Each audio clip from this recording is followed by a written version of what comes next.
Hey guys, and welcome back. Been working on the bus motor.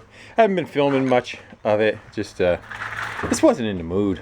But I got the camera back in hand again, so we do a quickie little catch up. All the exhaust system is put back on, and it did not fit fairly well. There's a union right there that's going to have to get welded together. It did have clamps, and it's supposed to look something like that, but the heater box was oval, which from the factory it had an oval face to it, but it was oval, crunchy, deformed, very poorly made kind of structure, and then this was round. So I decided to make that as round as possible.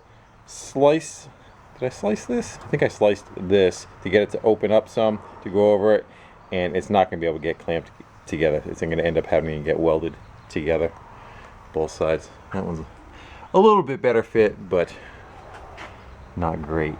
So that's where that guy's going. And when that stuff gets frustrating, you really not much on wanting to be picking the camera up. So that's in. The motor mounts are in. That's all reconnected. Those vents are hooked up. The header is installed, and that was way off. This was an inch difference between where this was and where the heater box was, and that's even with everything loose. So I actually had to take the header out, stick a bar in it, stick it in the vise, and kind of bend out each side of it to get them to match up. So they are all back together except for the muffler. I'll do that when it's on inside the car. So what are we working on now? We are doing the flywheel, the clutch, etc. Took the flywheel off. There's the new one to go on. There's a new pilot bearing to go in, and that's where we are now. So I'm trying to setting up to remove the old one. There's the old one, and I'm going to just try a slide hammer, and the idea is I'm going to try to get through it, capture it on the back side of it like that, and tap it and see if I could tap it out of there. I used to have a tool for removing these, but it possibly went into the abyss. I'm not sure. We just set up on the stand. Let's see if we can get that tapped out of there.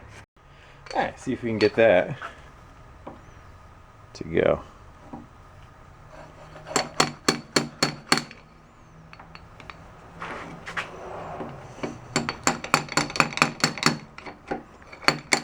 I'm trying side, that kind of deal.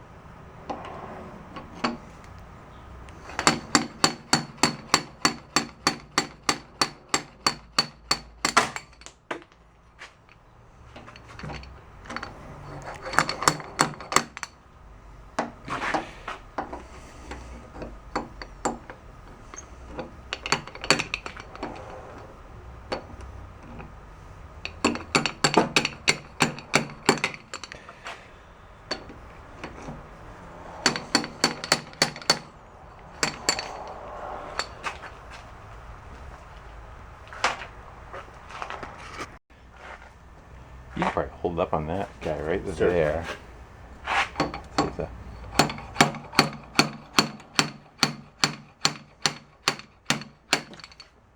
Did I get you? Nope.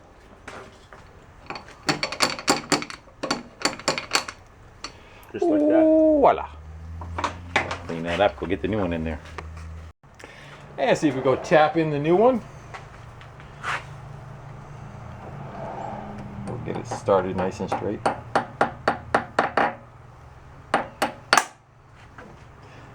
Nice and straight. So straight it wouldn't even go.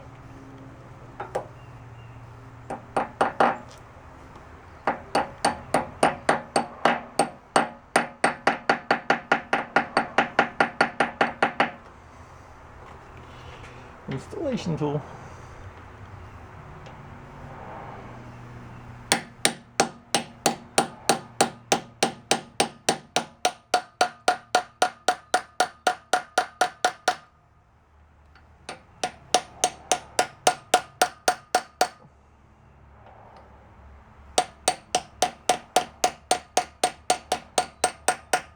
It's got a bit of a positive stop on the inside. I'm not sure if I'm against it yet. Actually, I think I am. Gotta get in there with my eyeball, look real close. Yeah, oil that puppy up, and let's get this rear main out of there. I would say that is probably a few years old. It's actually fairly pliable, though. I'm surprised. Other than the crunchy noises it's making. Should be 3 shims here. 3 shims. And, put that in. That's for your preload. Adjusting your yeah, that. Out with the old, in with the new. And what I was trying to think of was end play. The shims adjust the end play. We are going to leave it just well enough alone because I have nothing to change the end play situation with. It's going right back together the way it was. So some guys glue the seal in. It should have more than enough pressure to hold it. If we start tapping it in and we find that it does not, then we will come back and possibly do something. But let's go and see.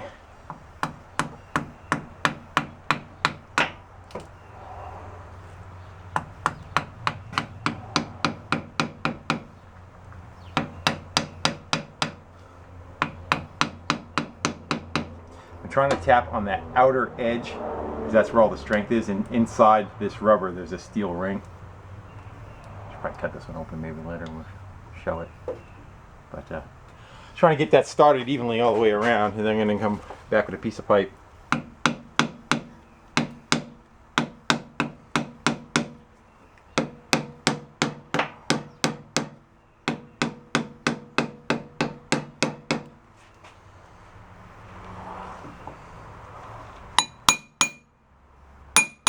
And all this is doing is making a broader area. Instead of hitting it with the hammer and making like little tiny dents if you were to blow it up, this is just kind of spreading that out. So I'm trying to drive it home with this. We'll see how it works. You use the hammer too.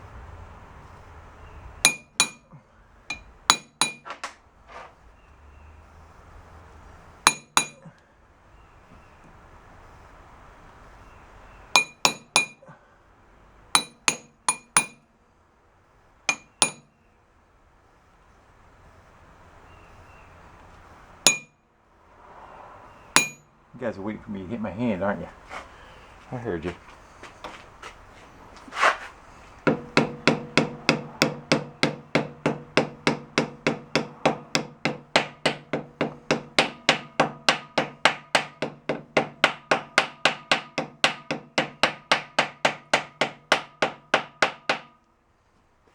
I am going flush.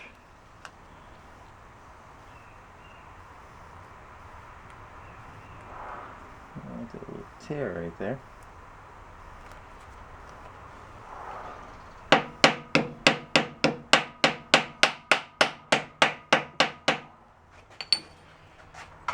If you look at the one that came out of it,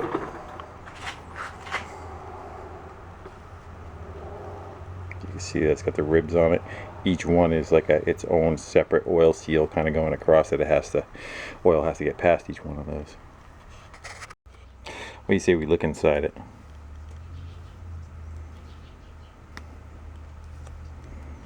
Yeah.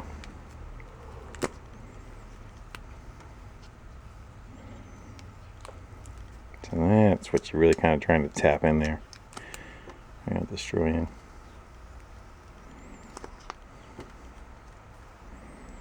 Too much of it.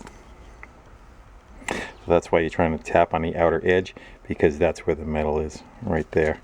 So you're just trying to do your best to tap that scenario all the way around without damaging this edge right here.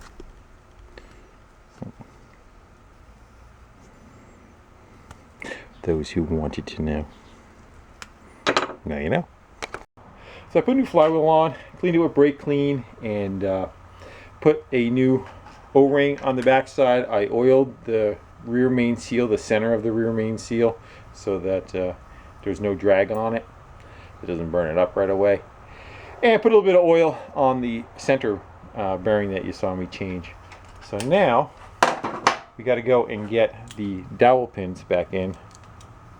This motor has dowel pins on it, and I'm going to use a pair of vice grips just so it kind of crushes it a little bit, makes it a little smaller. Let's see how that does for us for getting them to start.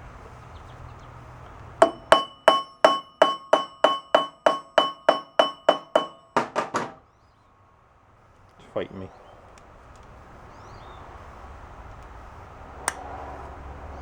Just squeeze it a little tighter.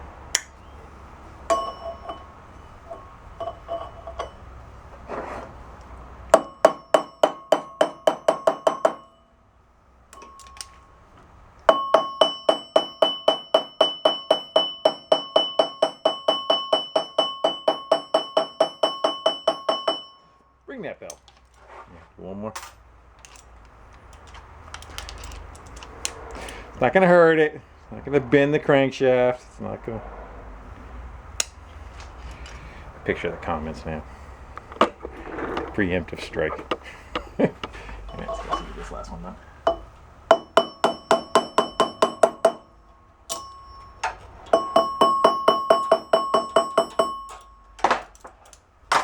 Alright, let's see. That one's in further than these two.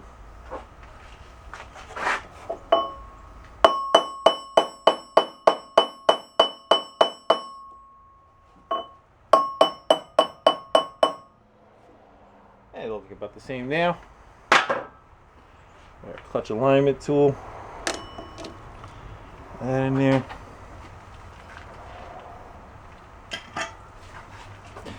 New pressure plate. Clean that off. And we gotta find where they line up. There. And I believe the reason why this one uses pins, they're not relying on the bolts to center the disc. I think they're kind of trying to get more accurate by using the pins on a regular Beetle. It's not the case.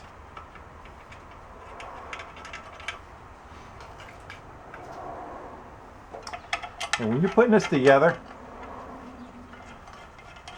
you want to make sure that you kind of draw that disc in evenly. Well, draw the pressure plate in even. You want to make sure you put an even pressure on the disc as it kind of goes around. So you basically have to work it. Run them all in so they touch and then work it. You want to work. You really don't have to zigzag. It's not like you're torquing down a flywheel. Let me grab some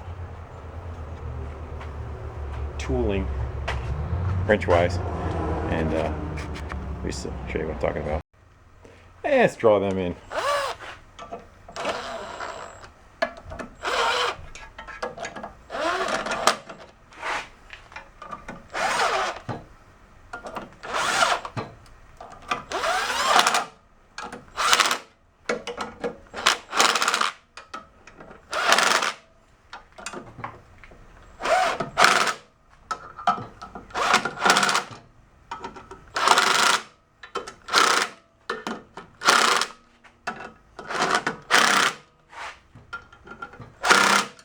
You can kind of see it here too as you're putting pressure on it. I don't know if it's showing up. You'll see that ring start to collapse. And you want to kind of make sure that this is even all the way around. That you don't have one side sticking way out and the other side cranked way down.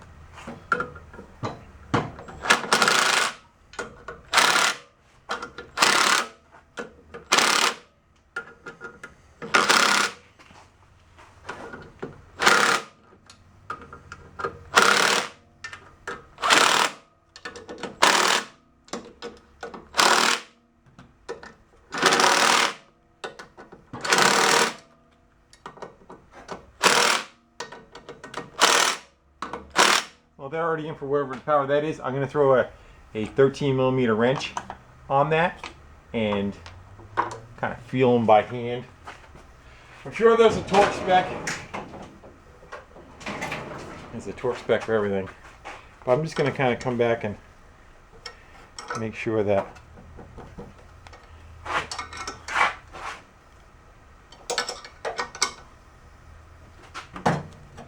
use the wrench to turn it too.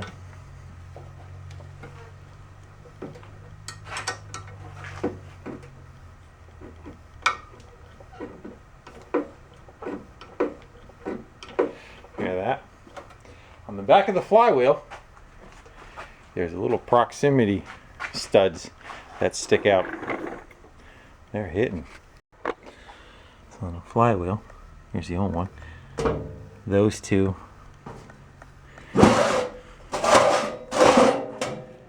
are sticking out further on this flywheel. So then we have to take that back apart again, get that flywheel off of there, and adjust it because it's hitting that sensor right there. It's going through, and we're touching the back. Murphy's Law. And take it back apart. There's those two pins I was talking about. And you see that they are standing prouder. And there's the switch that it was hitting. The switch isn't even hooked up to anything, but in the future it does get reconnected. Let me make sure it's right. So I'm going to go take this over to the bench. We'll go tap those back down a little bit and reassemble it again. I tapped on them, but they're in all the way, so we have to go with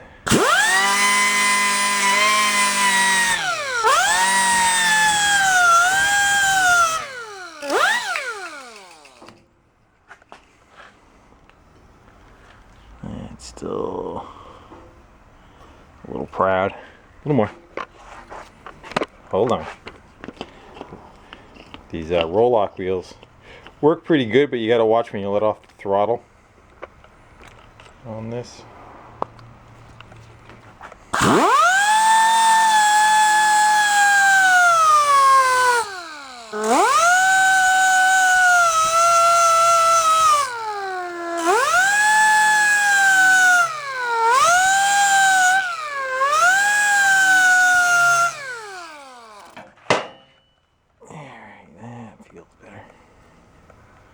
That looks more like that.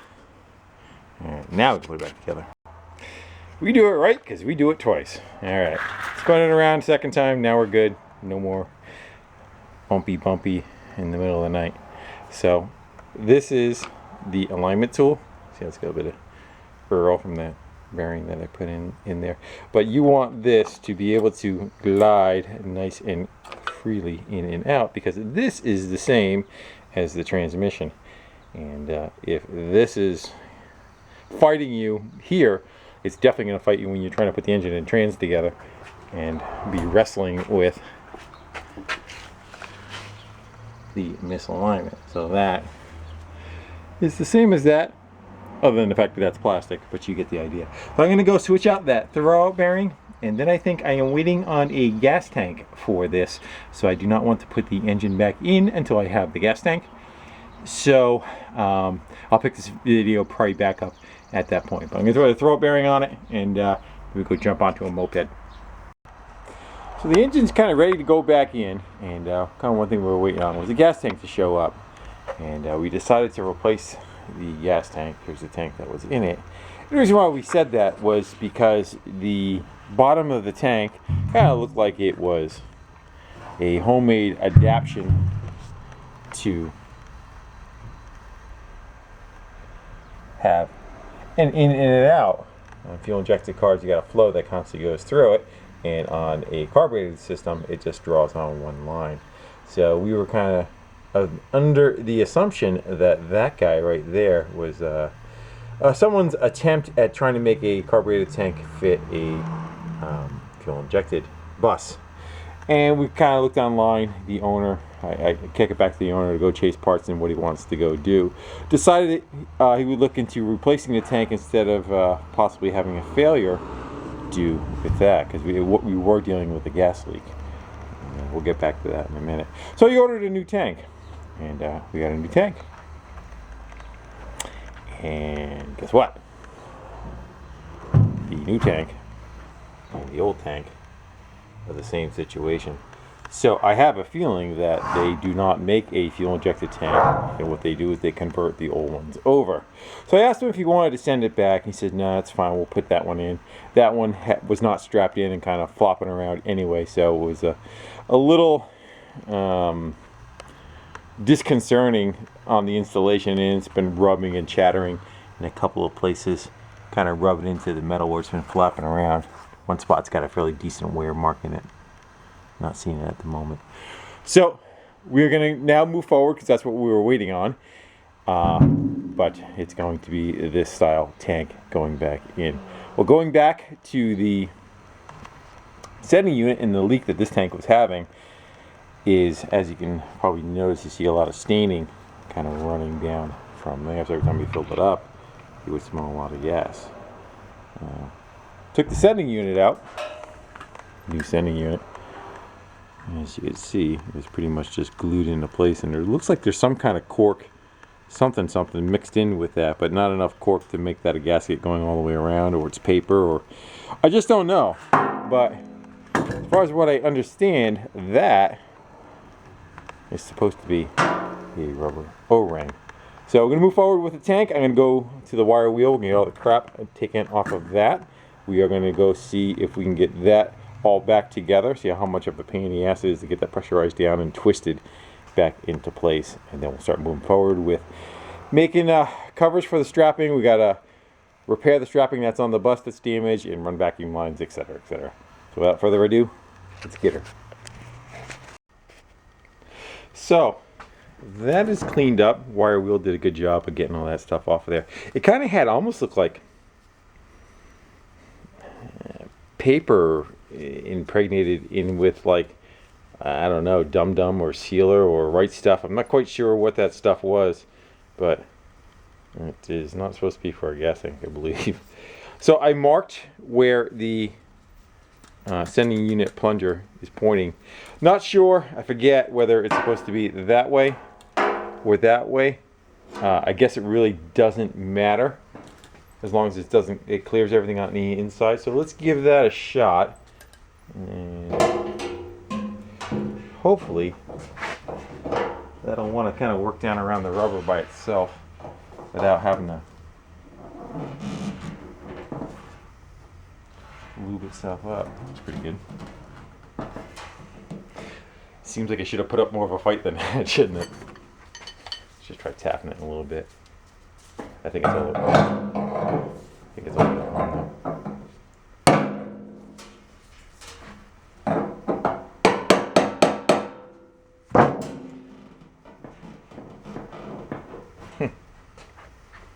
Guess that's it. I don't know if you could see it or not, but there's a vinyl flooring glued down. Just took a 3M super adhesive, sprayed it on both sides, and kind of stuck them down. That vinyl flooring is probably about an inch thick. It's the 2 contact spots where it touches the back.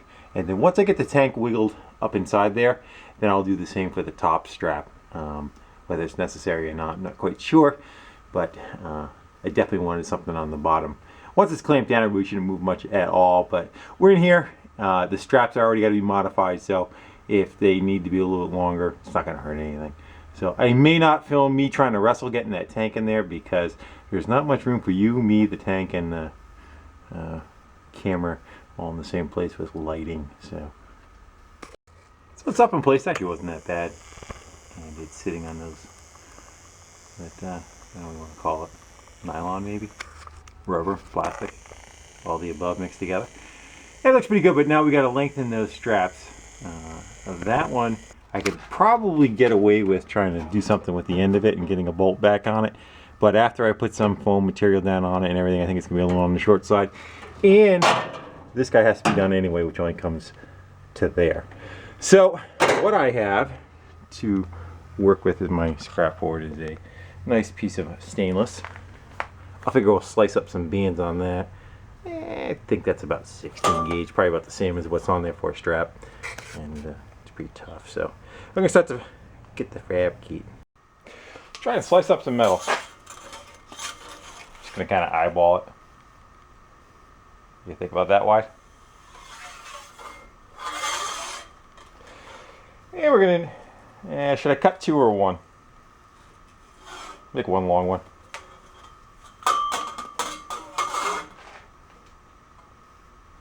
Recalibrate. There we go. Something like that.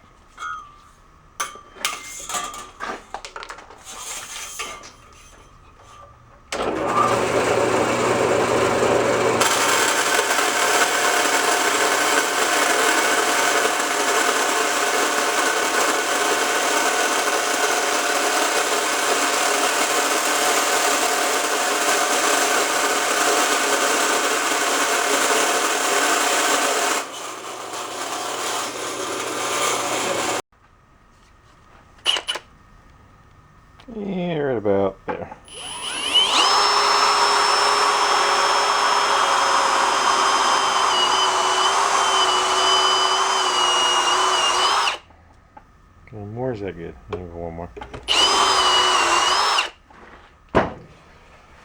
Get a bolt. What did I use? I used one of those. That should be just fine. Let's rotate it. Give her a little bend. Just like that.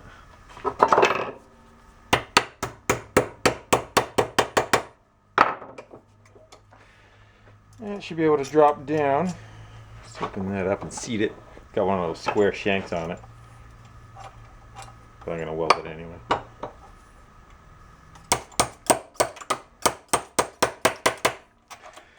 I should keep it from spinning. So you can see the left side's already done.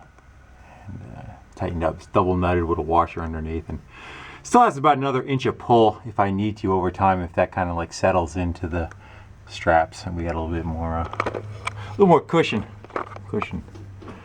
So this one, kind of same thing, it's mocked up. It is bolted on the bottom, just a couple of threads. We're going to call this like a neutral line right here. And I say we're going to go cut this one here. And we'll cut that one there. And that one there. That is backwards. If you do that, yeah, you're good.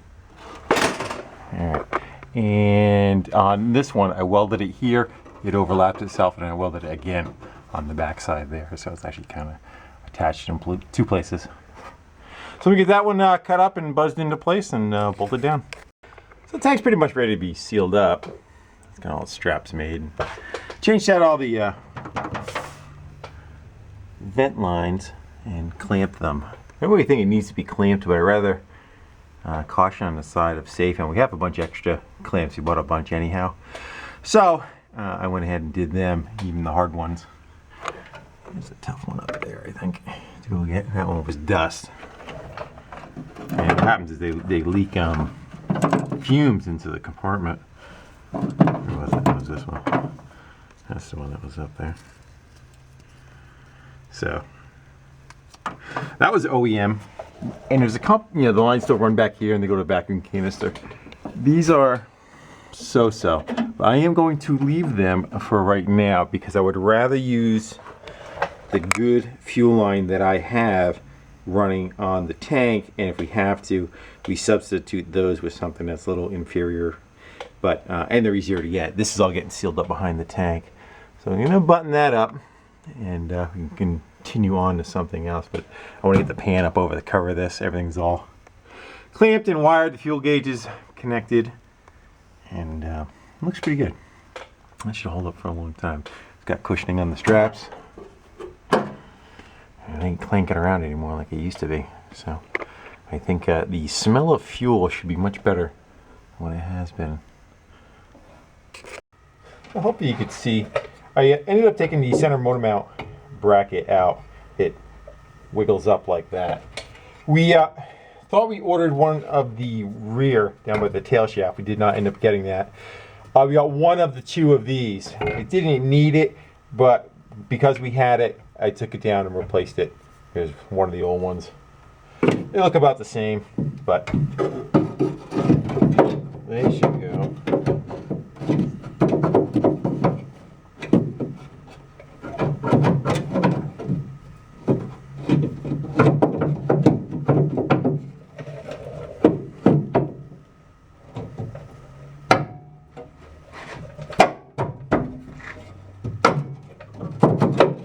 Something like that.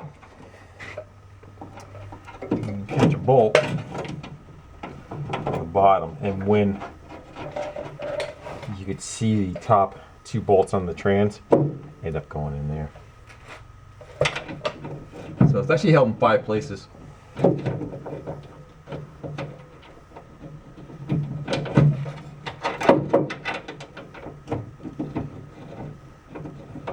Somebody doesn't want to play well. There it is.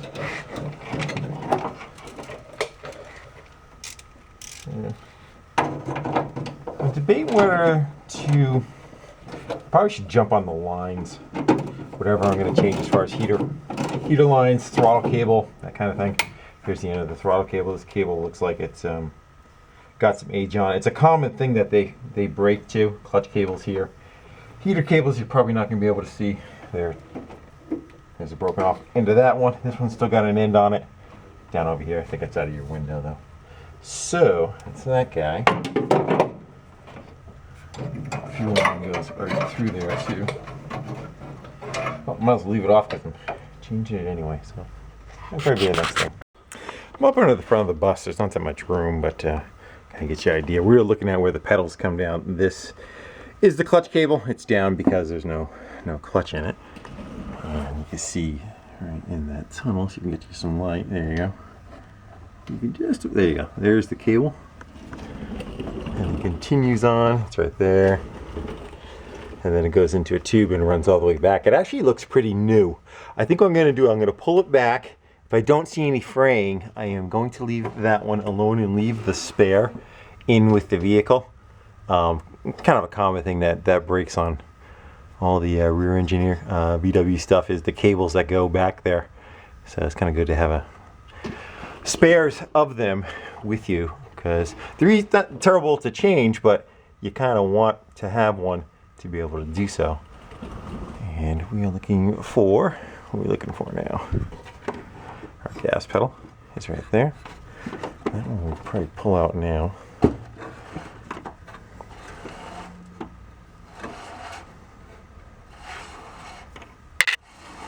And I'll even leave these alone too.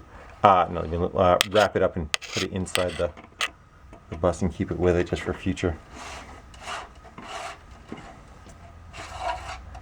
I'm also hanging out to lay them on the ground, and I want to compare them. See how you're starting to see some corrosion here and there? That's where it'll rot and it'll snap. There you go. So we're going to get that out of here. And then go get the other one, we'll stretch them out, and see what they look like. Yeah, that one's got some age to it. Throttle cable's already in, and I shot oil down the tube while I had that out, and put paper towel, oil up paper towel as I was feeding it into him. Just get a little bit of lube. So this guy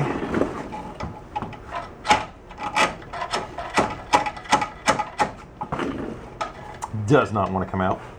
There's a preload tube in the back that makes a bend. I'll show you that later when we get in there. I gotta unbolt that and let that go straight so the clutch cable can come out. Yeah, there's that preload tube right there. See it? So I see how it's got the sharp end on it? Well, the end of that cable, I gotta get it out now, is fixed and straight, and then it can bend after that. So I gotta unbolt this, let this relax and go straight, and then I'll be able to pull that out. We're gonna change this out too, so. That should be able to come out of there now. That's unbolted.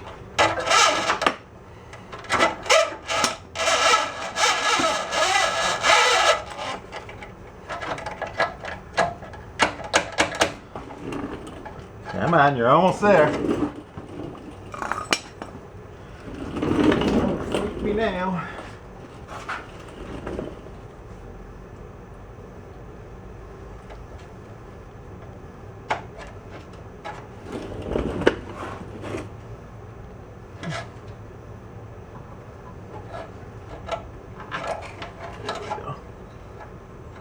And generally, right where that gets like a Sharpie kind of bend. You see now they run a plastic actually over it too. There's a common area where the cable starts to chafe. Actually, you can see damage on it right there. It's actually wearing through. I'm sure the camera's picking that up. I'm sure it's all distorted. But that's where it starts. So it's a good thing we are changing it. They over time will start to stretch as it starts breaking strands off. So I'm going to make sure that that is the same length again, and do the same thing. I'm going to rub oil on it, feed it back in, and then we'll reconnect on the other side. Here's those pieces from the kit that came with the clutch cable. And it is the cable, the wing nut for the end of it, caps for each side of the actual metal tube that it goes into, a little clevis pin. This is up by the clutch pedal. That's how that attaches to that. And then the preload tube, which is back at the rear that we just got done unbolting, and that makes like an S shape back there, and that actually creates drag on the cable, so that it's not so sensitive to the pedal. You get it puts a little bit of drag on the pedal, so that so as the car moves forward, your body slightly wants to move a little bit too. What happens is you start getting like a bounce happening from that. So this just makes it so that there's a little bit of drag on that, so that you can when you go to slip the clutch, you're not bouncing all over the place. Probably the best way to describe it. So that's it, guys. That guy is on there and just kind of like thrown in the middle. Actually, probably should back it off a little bit. You don't want it so that it's trying to activate the clutch when you're trying to bolt the engine and trans together, because it will actually hold the gap apart. So you just want to leave it so that you can adjust into it. And there's the preload tube doing its little S curve again. New one. That should be good, and the throttle cable's punched out through where it should go.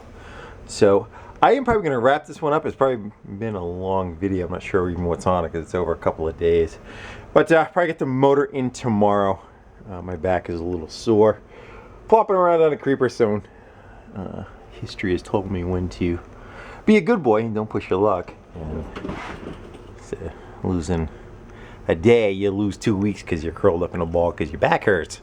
So I am going to listen to myself, say self, and go screw off. And that's the plan. Again, thanks everybody for watching, commenting, subscribing.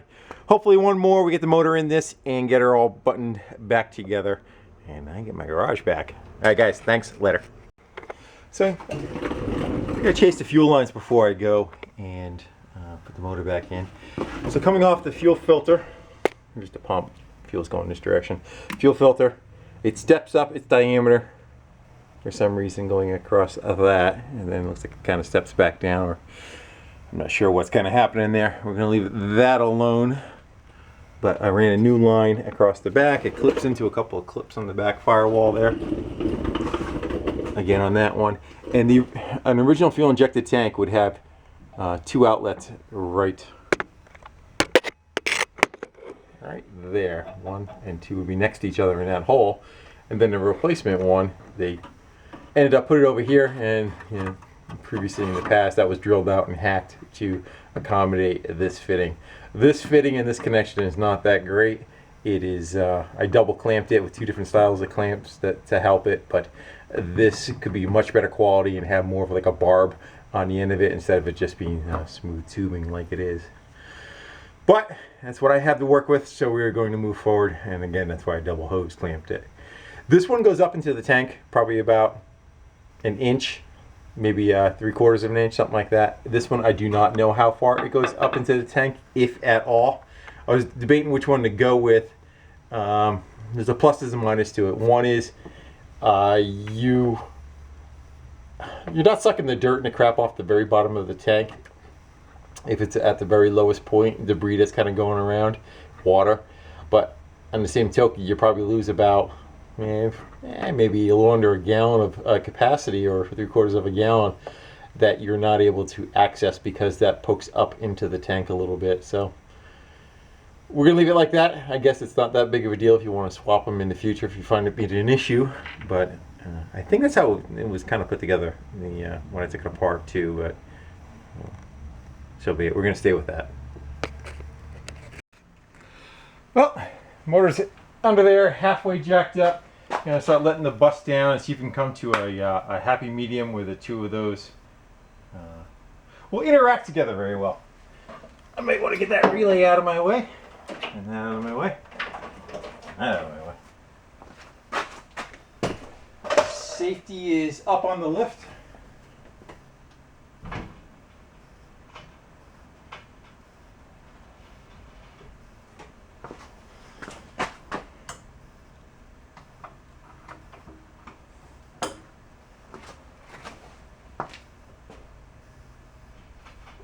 You know, I gotta take off the oil fill. Hiya! That's gonna rub. That guy.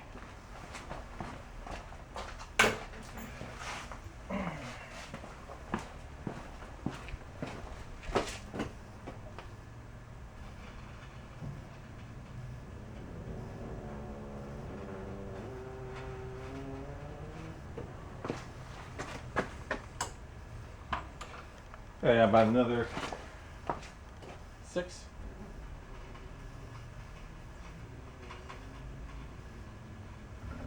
Eight. Well, enough room where I can kind of crawl underneath it. That should be good.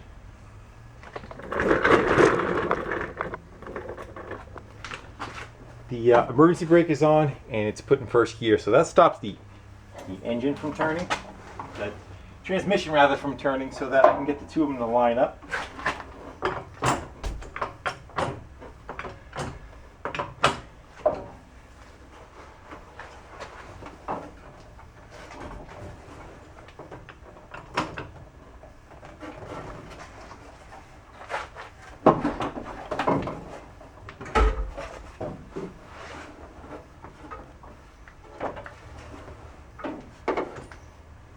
Good about a Beetle. A Beetle has tailpipes that stick out from underneath and kind of grab them.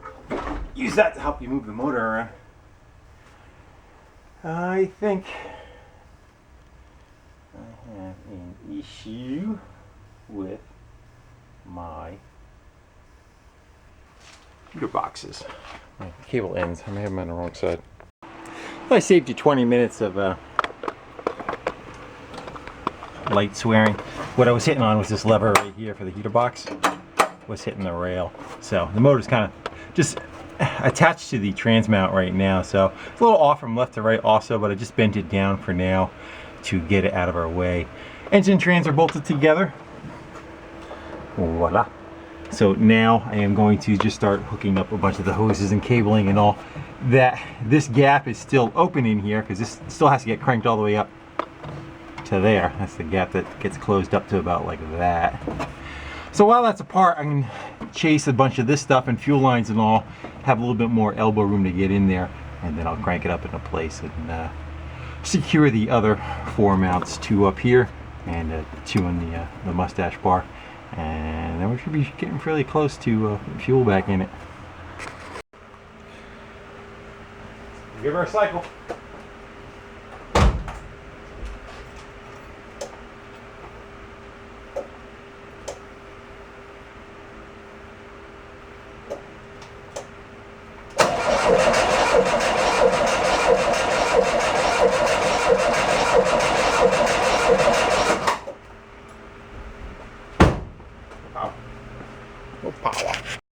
I ended up having to jump the fuel relay, not jump it, but mechanically fire the relay itself. I'll show you in a second. And then started up, kind of checked it over, made sure there's no any leaks or anything. Everything kind of seems good. Bit of an exhaust leak coming off of the head on the same side it was leaking before. So we're going to look and maybe try to tighten that up a little bit more. It might be the head itself might have an issue.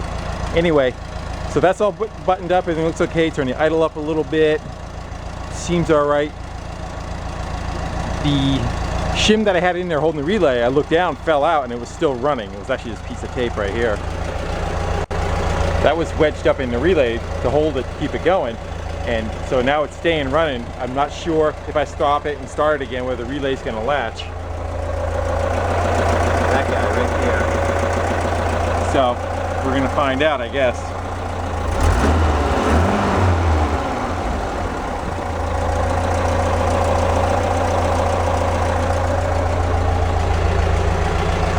Sounds pretty good. I haven't done anything really with the tune-up, but I did replace all the vacuum hoses, all the ends on all that kind of stuff have been replaced. So other than the big hoses, like this stuff I haven't done, but all the little ones have been changed out.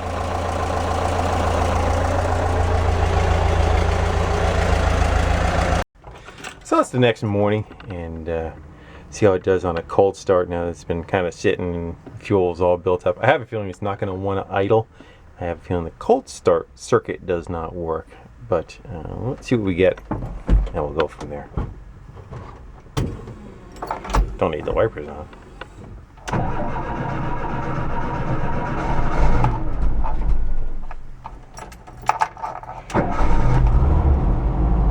A little idle.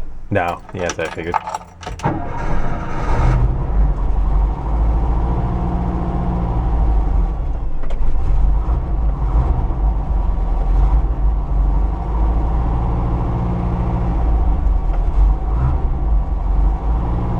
gonna get set up and we'll do a little road test. So it's been about 2 minutes down the road, and it idles fine now again. Just needs to warm up for a second.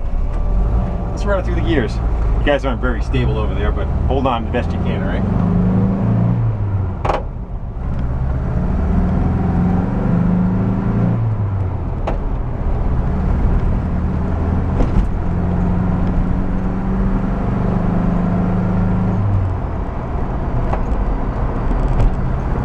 Clutch is nice and smooth now.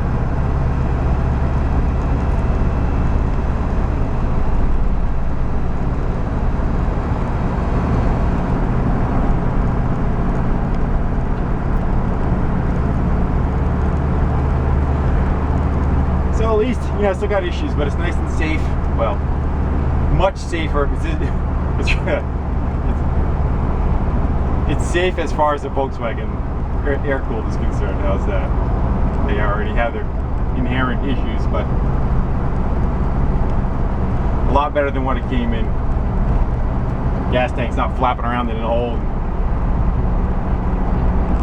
pissing gas all over everything with leaks.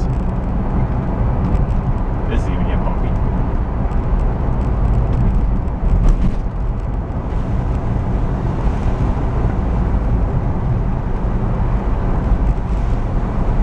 Hey guys, I'm gonna go shut you down here.